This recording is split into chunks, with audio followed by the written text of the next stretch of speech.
Juste pour vous donner des éléments de réponse, les salaires demandés par les 3 candidats de la FECAFOOT, M. Hervé Renard, 2 400 000 euros, ça fait 1,6 milliard de francs CFA. Monsieur... Par an. 1,6 milliard. Monsieur Dos Santos, 1,5 million d'euros. Ça fait 1 milliard de francs CFA. 984 millions. Bon, 900. Voilà, presque. Monsieur Fabio Cannavaro, même chose. Même chose. Alors, j'ai ici un autre document sur lequel le groupe de travail s'est appuyé. Voici. Candidature au poste d'entraîneur-sélectionneur. C'est tous les candidats qui ont été passés au crible avec leurs prétentions salariales. Et dans ce document, vous allez voir que tous ont les mêmes diplômes UEFA Pro.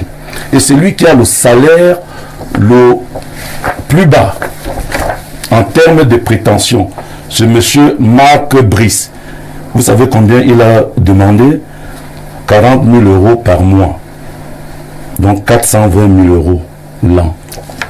Voilà. Juste pour dire que... Ça fait combien en CFA? En CFA, ça fait à peu près 275 millions. Voilà, 275 millions Et là. qui constitue le groupe de travail?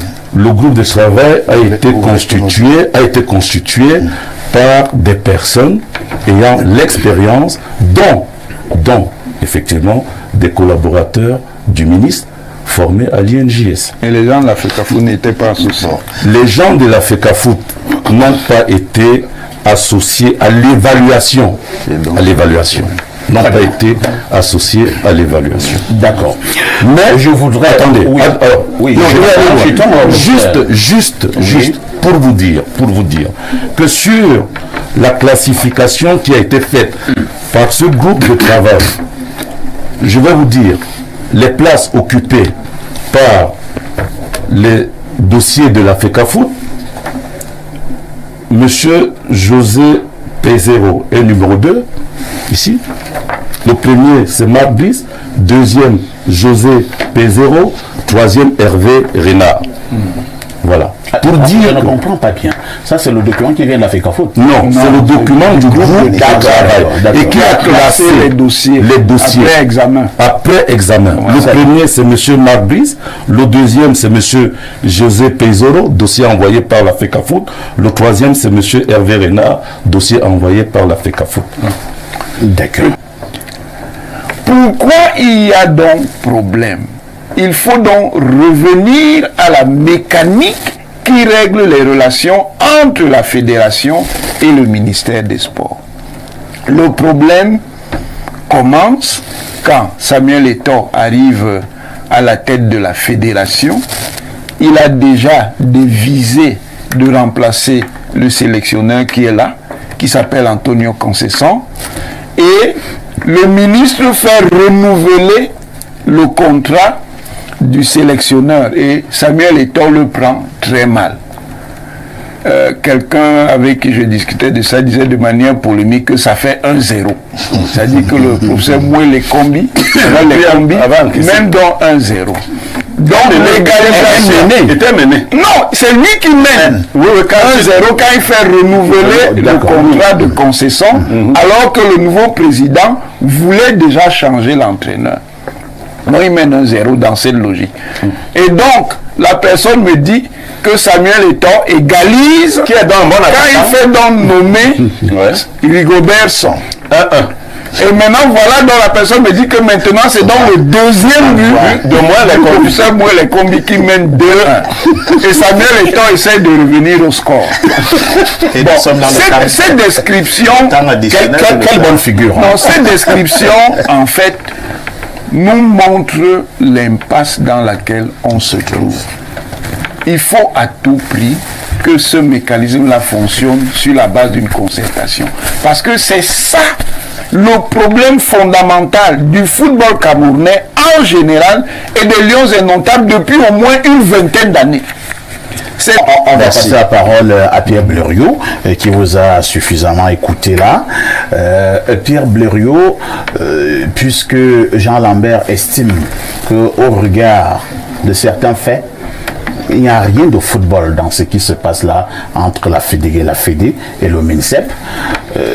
Lorsque nous voyons les correspondances qui viennent régulièrement du côté du MINSEP depuis un certain nombre de jours, et surtout la dernière correspondance du MINSEP, et il commence d'ailleurs par là, c'est-à-dire le haut accord du président de la République, selon les hautes instructions du président de la République ou bien de la présidence de la République. Malgré tous ces rappels, on constate quand même que le président de la FECAFOOT, lui, il ne fait que monter d'un cran. Une certaine opinion pense que M. Eto'o veut piétiner ou alors veut aller à l'encontre des orientations du chef de l'État. Ok, vous savez, je ne supporte ni l'un ni l'autre, ni M. Eto'o, ni le chef de l'État. Ici, personne ne supporte. Non, moi, je préfère vous le dire comme ça, ni l'un ni l'autre. Mais je vais commencer par vous dire que les deux personnalités, M. Eto'o et M. Mwele Kombi, manquent cruellement de classe. Si ce n'est lorsqu'ils sont habillés. Ils ont de la classe au niveau vestimentaire. C'est pas gentil. Oui, je dis que les deux manquent cruellement de classe. Et je vais le démontrer dans un cas comme dans l'autre. Je vais commencer par le professeur Mwele Kombi. Il aurait été plus avisé que M. Eto'o en opposant à M. Eto'o quelque chose de plus intelligent. C'est-à-dire que s'il n'avait pas retenu les 3 entraîneurs, parce que c'est le piège qu'Eto'o lui a tendu, Eto'o a proposé 3 entraîneurs de très haut volt. Il aurait fallu donc que M. Mwele Kombi, pour battre dans l'opinion populaire camerounaise, M. Eto'o, nous proposa quelqu'un au-dessus des 3. Ce n'est pas le cas de Marc Brice. Et là, je parle d'abord de Mwele Kombi. Et il ne doit pas évoquer les prétentions salariales. Parce que ce n'est pas à Mwele Kombi de faire des économies à l'État. Par le passé, il ne l'a pas fait. Donc, Kombi, vraiment, tu n'aimes pas trop le Cameroun pour nous faire épargner 1,8 milliard 800 millions ou 600 millions. Ce n'est pas ça ton problème. Tu aurais pu même prendre un entraîneur qui nous aurait coûté 2,5 milliards par an, un José Mourinho, que les Camerounais auraient dit que tu n'aurais même pas eu le courage, je pense, de venir affronter le résultat final. Là où tu as échoué et là où tu allais effectivement prendre quelqu'un dans la brocante en lui donnant 300 millions. Bon, moi, quand je construisais mon domicile, j'ai eu 2 propositions de personnes. Il y a un monsieur qui m'a dit, tu me donnes 40 millions de main d'œuvre. Bon. Il y a un autre qui est venu me dire, si tu me donnes 10 millions, j'ai chassé le monsieur de 10 millions. J'ai compris que le type, c'est dans les matériaux qu'il va s'approvisionner. Donc, de ce point de vue, M. Mwele Kombi, et je vais évoquer un autre aspect, pour avoir encore de la classe, il devait associer l'expertise de la FECAFOOT. Et pour avoir de la classe. Bon, c'est sûr qu'il savait qu'avec l'expertise de la FECAFOOT, Marc Brice ne serait pas passé. Les arguments qui sont montrés là, c'est que Marc Brice est passé parce qu'il avait le tiers, par défaut, le tiers du salaire de moins 10 ans de Eto'o. Voilà, c'est pour ça qu'il est passé. Revenons à Eto'o. Il y a 2 personnes qui gâchent le football camerounais actuellement. C'est Eto'o et Mwele Kombi. Ah bon?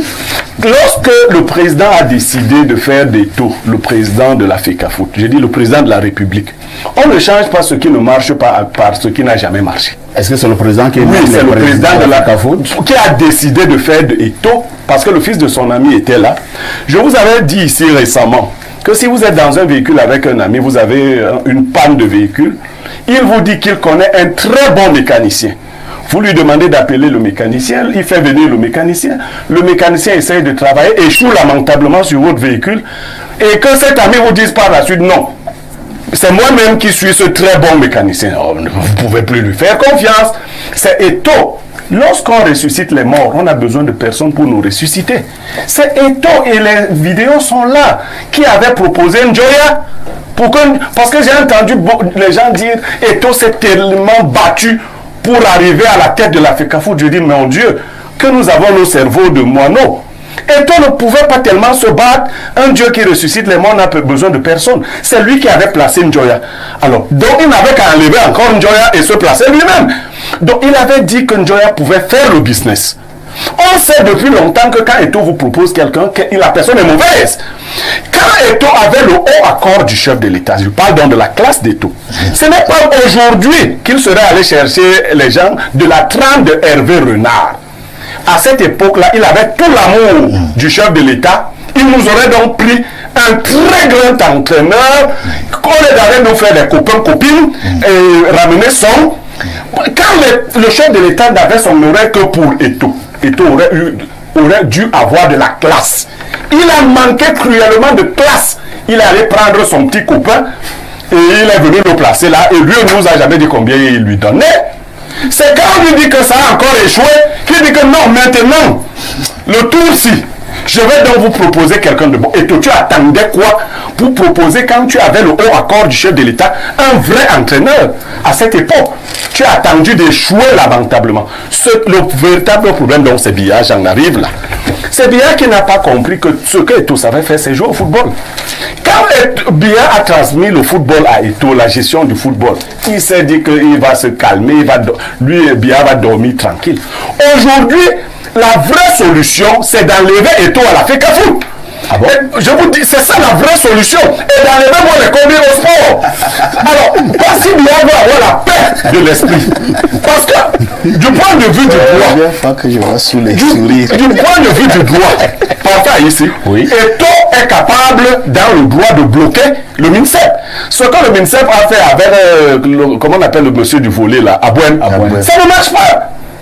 Ça ne peut pas marcher. Donc, quand vous voulez quelqu'un de coopérant, vous voulez quelqu'un qui est docile, quelqu'un qui fait bien les choses avec vous, vous ne prenez pas un enfant de New Belvovada qui dit que si on lui manque de respect, il vous manque de respect 3 fois. Donc dans le système de Biya, on n'aime pas les gens qui font ça. Et tout le fait. Et s'il le faisait avec classe, beaucoup de gens disent ici que moi les combis auraient dû appeler Eto'o. Vous avez vu les attitudes d'Eto'o lorsqu'il avait l'impression d'avoir marché sur moi les combis, mais c'était de l'outrecuidance. Il était carrément devenu méprisant. Je ne partage pas ça. Ça c'est mon point, le partager. Il ne me suffit pas déjà pour que vous le partagiez. On nous montre les images là. Hein? Non, il me suffit par ce point de vue pour que vous le partagiez.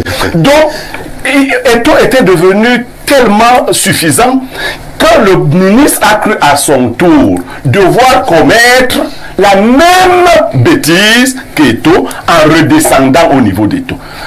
Il n'y a pas eu l'expertise nécessaire. Le premier à parler de ce texte dont vous parlez aujourd'hui, et que quand il a entériné le professeur Joseph Owona, l'avait fait sous le ministre Bidunkwat. Le ministre Bidunkwat avait convoqué une réunion un jour et avait fait asseoir quelqu'un qui n'est même pas de l'administration à sa place et avait discuté avec la FECAFOOT. C'est la première fois qu'on évoque. Non, c'était à Dungawa. Je parle de Bidunkwat. Je n'aimais pas de Bidunkwat. Oh mon Dieu. Je parle de Bidunkwat. Et la personne qui avait discuté de ça est assise à la place de Bidunkwat s'appelle Joseph-Antoine Bell. Je vous dis que cette question avait été évoquée et à l'époque, la FECAFOOT avait été étonnée que Bell dise qu'il revient à la FECAFOOT de nommer les entraîneurs. Si on dit le contraire aujourd'hui, parce que c'est tout. Lorsqu'on aura un bon président de la FECAFOOT, et on viendra dire c'est à la FECAFOOT de nommer les entraîneurs. Mais Bell a dit autre chose lors de sa dernière sortie. Hein? Non, il n'a jamais dit que ce n'est pas à la FECAFOOT de nommer les entraîneurs. Qu'est-ce qu'il a dit? Non, il a Qu'est-ce que Bell a dit? Il a parlé des qualités de l'entraîneur actuel. Il a dit que l'entraîneur actuel n'est pas moins mauvais que d'autres que nous. Moins qualifié. Est-ce que c'est la FECAFOOT qui a nommé celui-ci? Non, mais est-ce que vous avez... Oui, mais Bell a dit. Bell a dit, si vous avez suivi tout l'interview de Bell, Bell a dit que c'est à la FECAFOOT de nommer les entraîneurs. Non. Mais ça dit que vous n'avez pas suivi. Si, je l'ai suivi, je l'ai même resuivi le soir. Bell a dit... Oui. Permettez de je vous interromps. Eto'o ne doit pas se fâcher parce qu'on a nommé la même procédure qu'il a validée par le passé. Pour la donc il n'a jamais dit que... Mais le sous-entendu, c'est que... Non, ce n'est même pas le sous-entendu parce qu'il est allé plus loin. Il a dit que les choses ne seraient jamais passées comme ça avant. N'aurait jamais dû se passer de cette façon.